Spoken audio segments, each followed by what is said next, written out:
watching Rogers TV.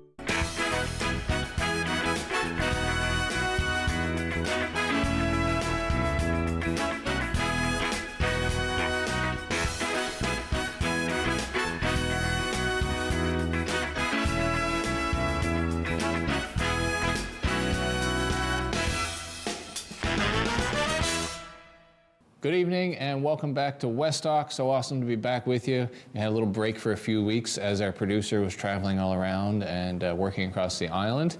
But now we're back with another episode and a guest in studio for you. And I hope we've all had a good winter so far. I don't know about you, but it's sort of starting to smell like it might be a bit of a shorter winter. And I know a lot of us have mixed feelings about that. Certainly our economy depends on the snow a lot in the winter time.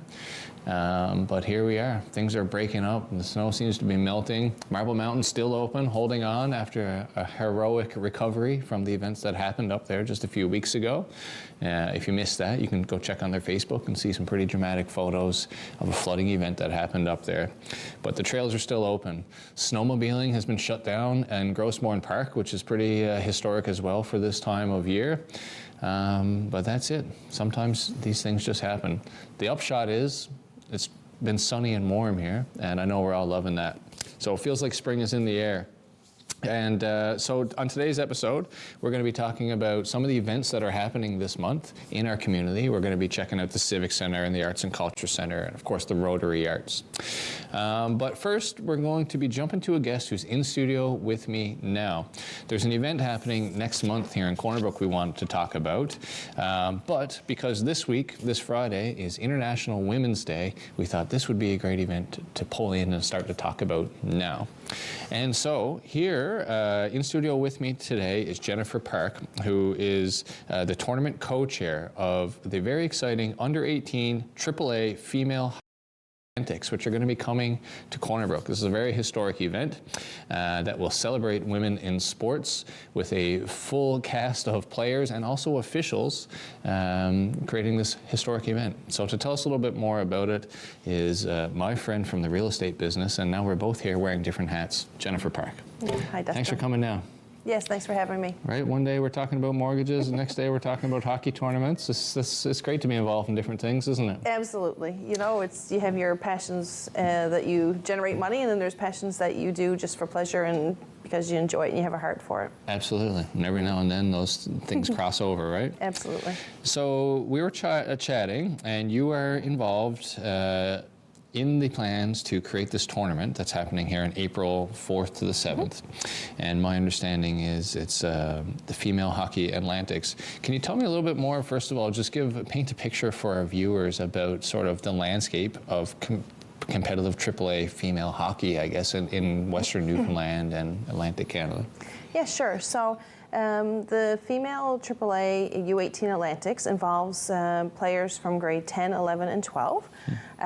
This is the highest caliber of hockey that is played. AAA is the highest. AAA is the highest within each province. So what will happen is each province has their own provincial tournament, in which time the winner will be determined. The winners of those tournaments will then come to Corner Brook, April 4th to 7th, like you said, to participate in the Atlantic Championships. Okay. So the big thing about this is the Atlantic Championships for this level goes on to nationals. So there is the SO Cup is in Saskatchewan the end of April. Right. So the winner of this tournament here in Corner Brook will be the Atlantic representative for the national tournament in April. So is it just Corner Brook that in Western Newfoundland, is it just a Corner Brook team? The way it works in Newfoundland is we do regions. So we have 4 teams in our AAA league for our female hockey.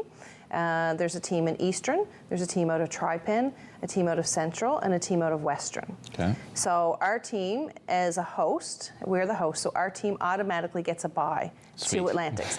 So all year they've known, they've prepared, and they've been playing hard and practicing hard. They know that they have a spot in the Atlantic tournament, which is not an easy task, and not everyone has the opportunity. So it's a huge opportunity for our girls. Has the provincial tournament, like the qualifying provincial tournament, already happened? That happens this weekend, actually. Oh.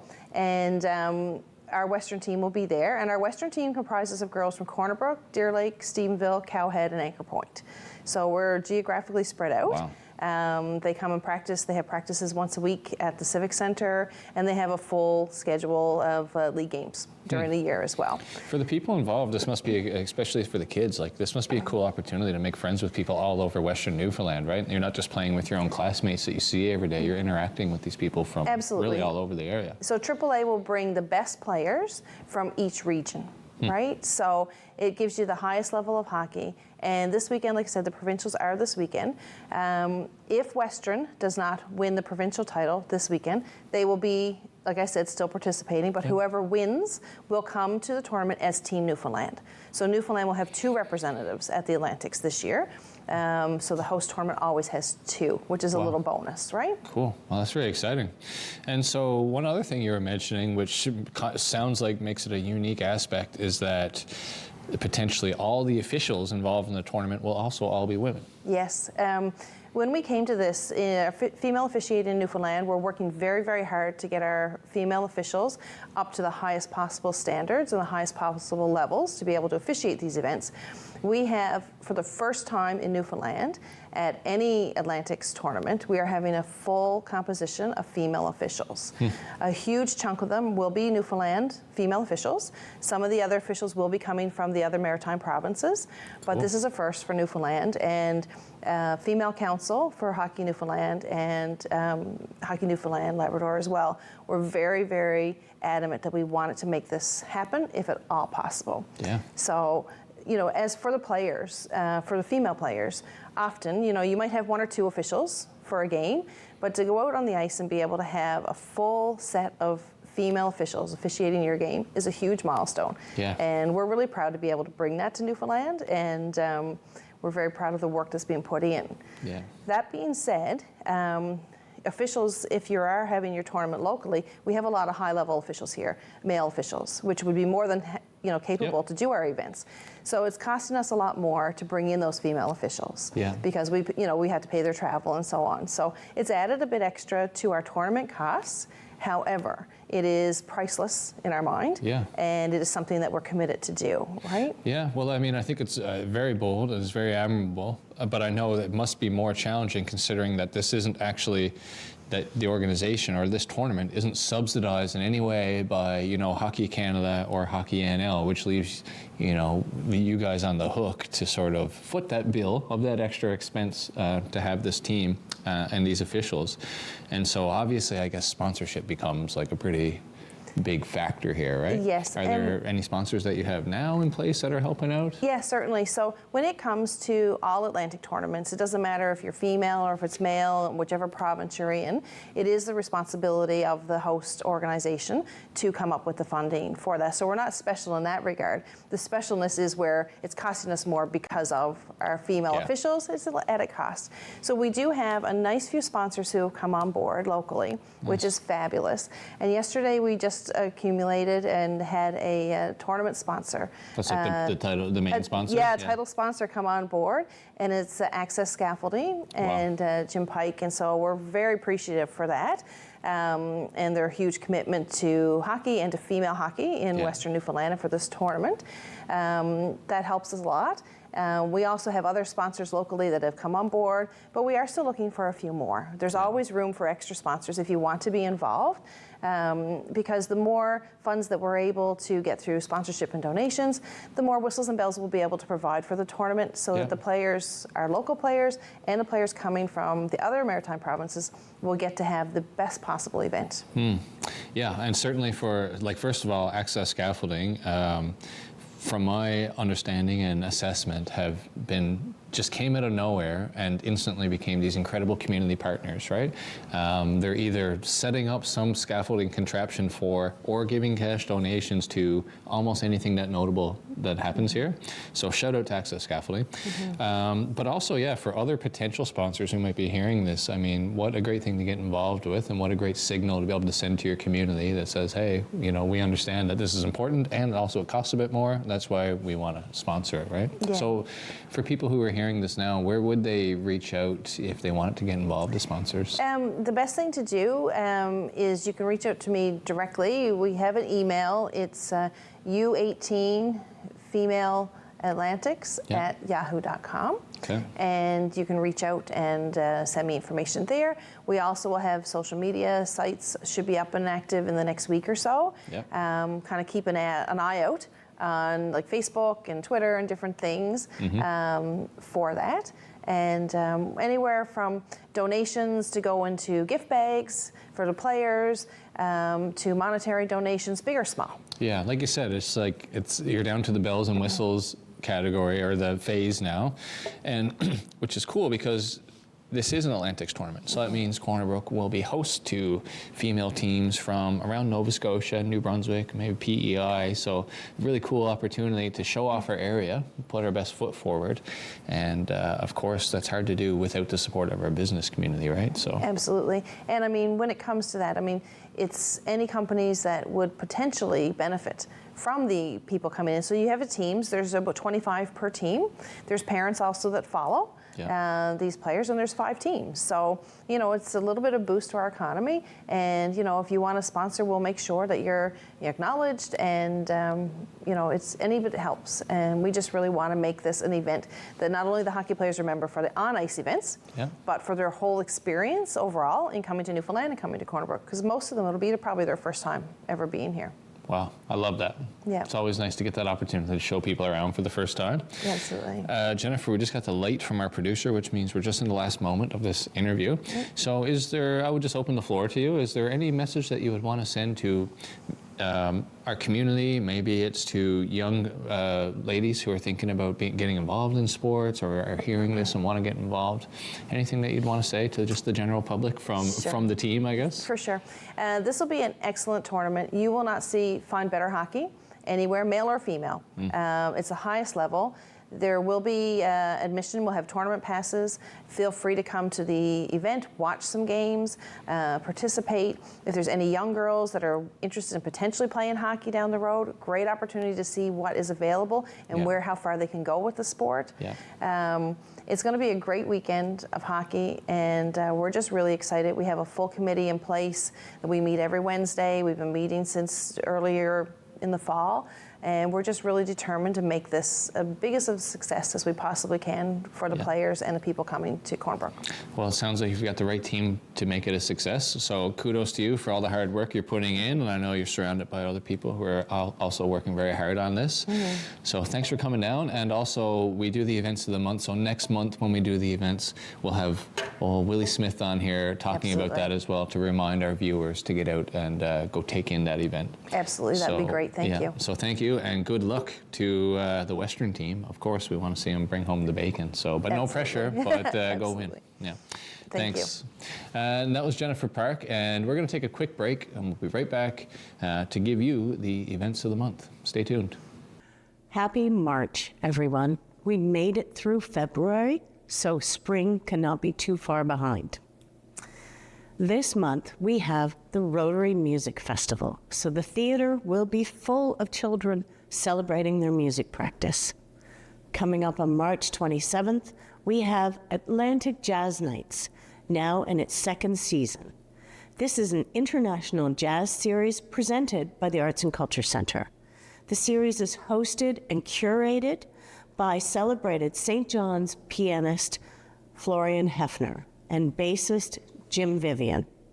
Now in its 2nd season, the series features invited guest artists Nick Fraser and Shannon Barnett. On March 30th, we have Off-Broadway Players Drama Festival Show, Prelude to a Kiss. Come out and support our local theater group and help send them off to provincial festival in style. Prelude to a Kiss tells the story of Peter and Rita, a couple who fall in love and decide to marry, despite Rita's pessimistic fear of the world. Shortly after their wedding, a supernatural event tests the strength of their love and their commitment to each other. Coming up in April is Be Our Guest, a children's show featuring music from your favorite Disney shows. Also in April is Kelly Loader, There is something captivating about Kelly Loader. They're a gifted and accomplished songwriter with a voice that conveys warmth and power. Their lyrical brilliance is honest and vulnerable in ways that make the music feel deeply personal, inspiring profound emotion among audiences with their heartfelt songs, playful charm, and exhilarating live show. Dropping in April is Kelly's new album, Transitions, offering a stunningly crafted masterpiece of original songs with stories of love, heartbreak, life, and transitions.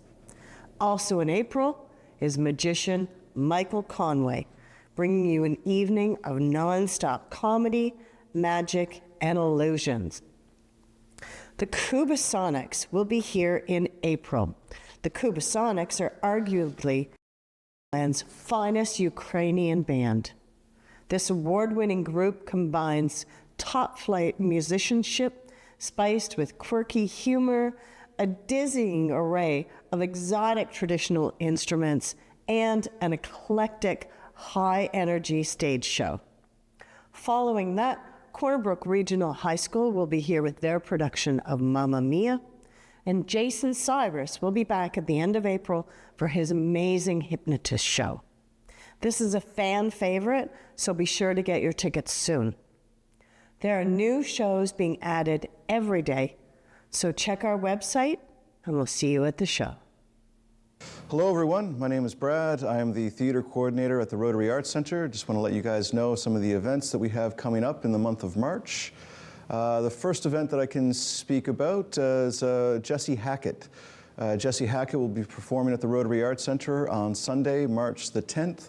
If you're not familiar with Jesse, Jesse's a young up-and-coming performer. He's just gotten back from a small short stint in Nashville where he's been recording with some Nashville heavyweights. Absolutely fantastic young up-and-coming country and western singer. Please check him out. Again, that was Jesse Hackett on Sunday, March the 10th. The following Friday, March the 15th, we have another young up-and-coming musician, Noah Thompson. He's going to be playing some of his favorite Newfoundland folk songs, as well as some contemporary folk music and some of his own music as well. Again, that's Noah Thomas, Friday, March the 15th. The following day, we have Nick Hamlin on Saturday, March the 16th. Nick is going to be joined by a number of his friends, and they're going to be performing some of Nick's favorite deep cuts. On the following Monday, March the 18th, we have yet again another young performer. His name is Riley Jenkins. He's going to be performing with some of his friends as well. Essentially, it's going to be a celebration for St. Patrick's Day, playing quite a number of Newfoundland traditional music and some Celtic music as well. Again, that's March the 18th. Final shows for the month of March are our tribute to Fleetwood Mac. Very few tickets remain for this event. It runs on March the 21st and 22nd. There's still a handful of tickets left for the March 22nd show. And lastly, I'll just remind everyone that all of our events start at 8 p.m. And thank you from me and the staff at the Rotary Arts Center. Have a great day. Well, hey, Gian, how's it going? Here we are at the Civic Center. Walking track is open daily, so come on up. And I know the seasons are getting a little longer. The daylight savings this Sunday, so remember, spring forward. So you spring forward with those clocks. That's how that works. And anyway, the Royal season and the Western Kings seasons have all wrapped up, so good luck to them next year in preparations, particularly the graduating kids for the Western Kings. They really turned it on at the end, had a strong finish, and so kind of disappointed they lost to Central.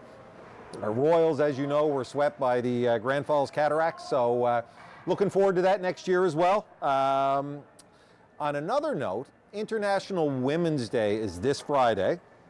So in that vein, I'd like to announce that the U-18 AAA Female Atlantics will be hosted here in Corner Brook. So that's our Western Warriors are the host team for the tournament. We're super thrilled to be hosting this in Corner Brook.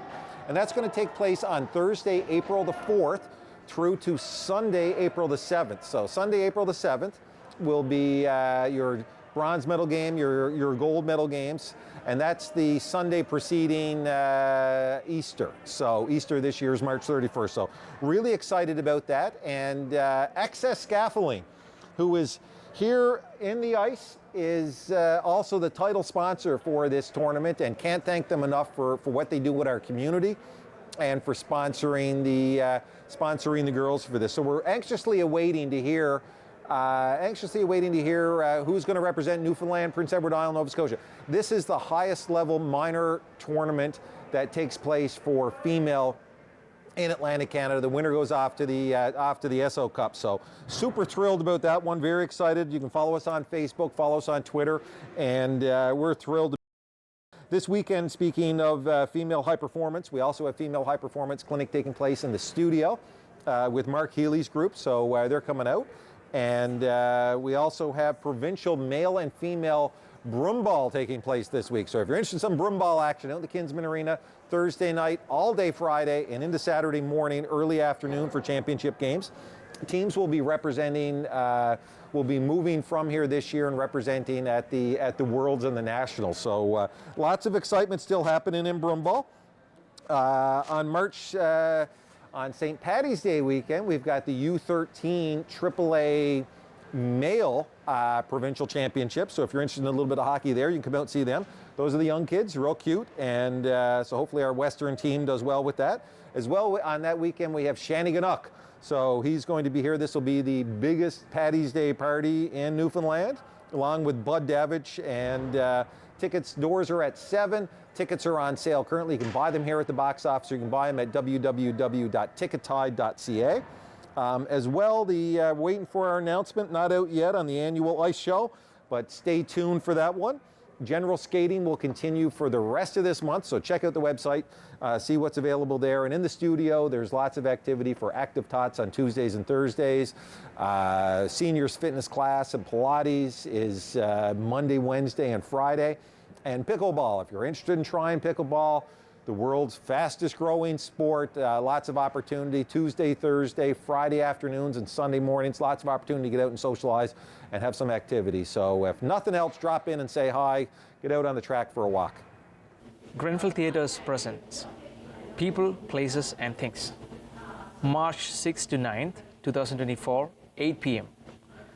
This is a moving play about dealing with addictions, acting theatre, and family that manages to be both brutally honest and enormously hopeful. The location is at Fine Arts Theatre here in Grenfell, and tickets are available online or at the door. International Women's Day events at Grenfell campus. March 8, beginning at 9 a.m. Grenfell professors speak about their experiences as women in academia and offer advice to other students. Location is at AS Atrium, followed by what does it mean to be an LE, and then in the Grenfell Art Gallery. So join us for conversations about making and relationships while weaving fabric and color into Jenny's ribbons of steel sculptures. Then Grenfell authors in the library, featuring Grenfell female authors beginning at 4 p.m.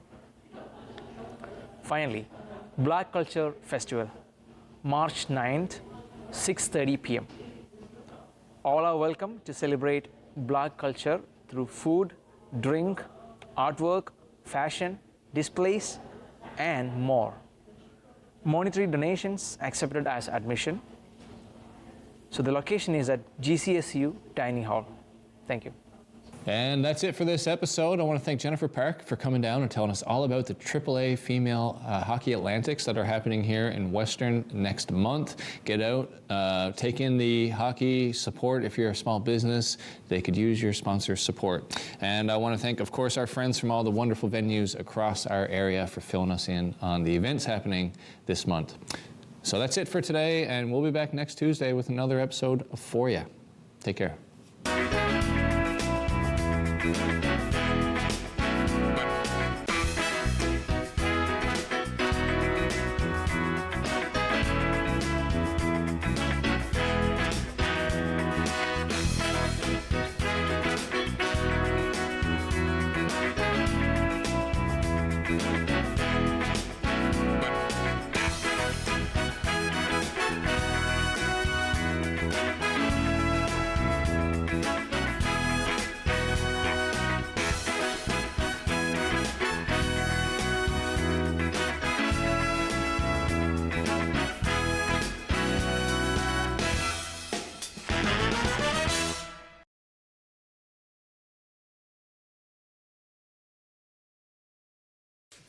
We do 4 beats to call our ancestors to our circle. For 15 years, I was very involved with the community.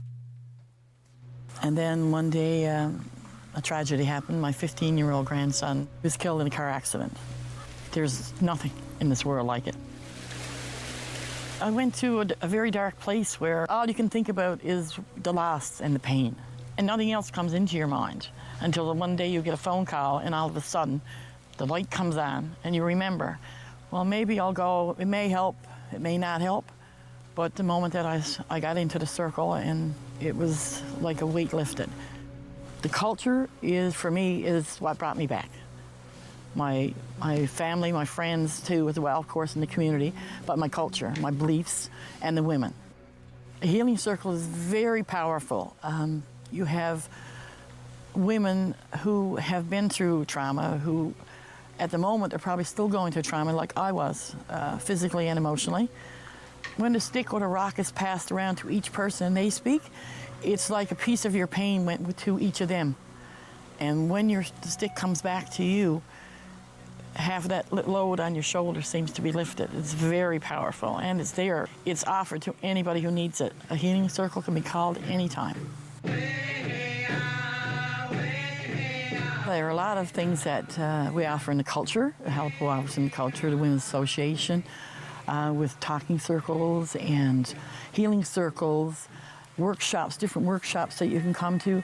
I think if you're focused on something other than your grief, it takes away for that little, that short period of time. It gives you some relief and something to look forward to. And I think every time you do that, it gives you little baby steps back into where you should be, back into your life and back into your community's life, your family's life.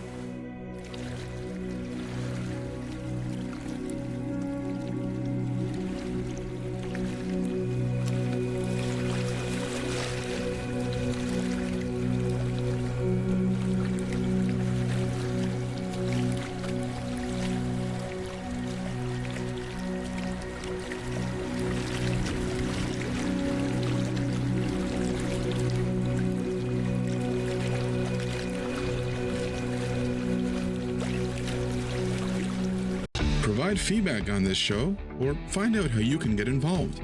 Email us at comments@rogerstv.com or visit our website. You're watching Rogers TV. Today, I helped a senior find transportation to an important medical appointment. Today, I helped a new mom find virtual programming so she didn't feel so isolated. Today, I helped someone understand new government supports. Every day, 211 navigators connect Canadians to critical government and community programs and services. 211. Help starts here.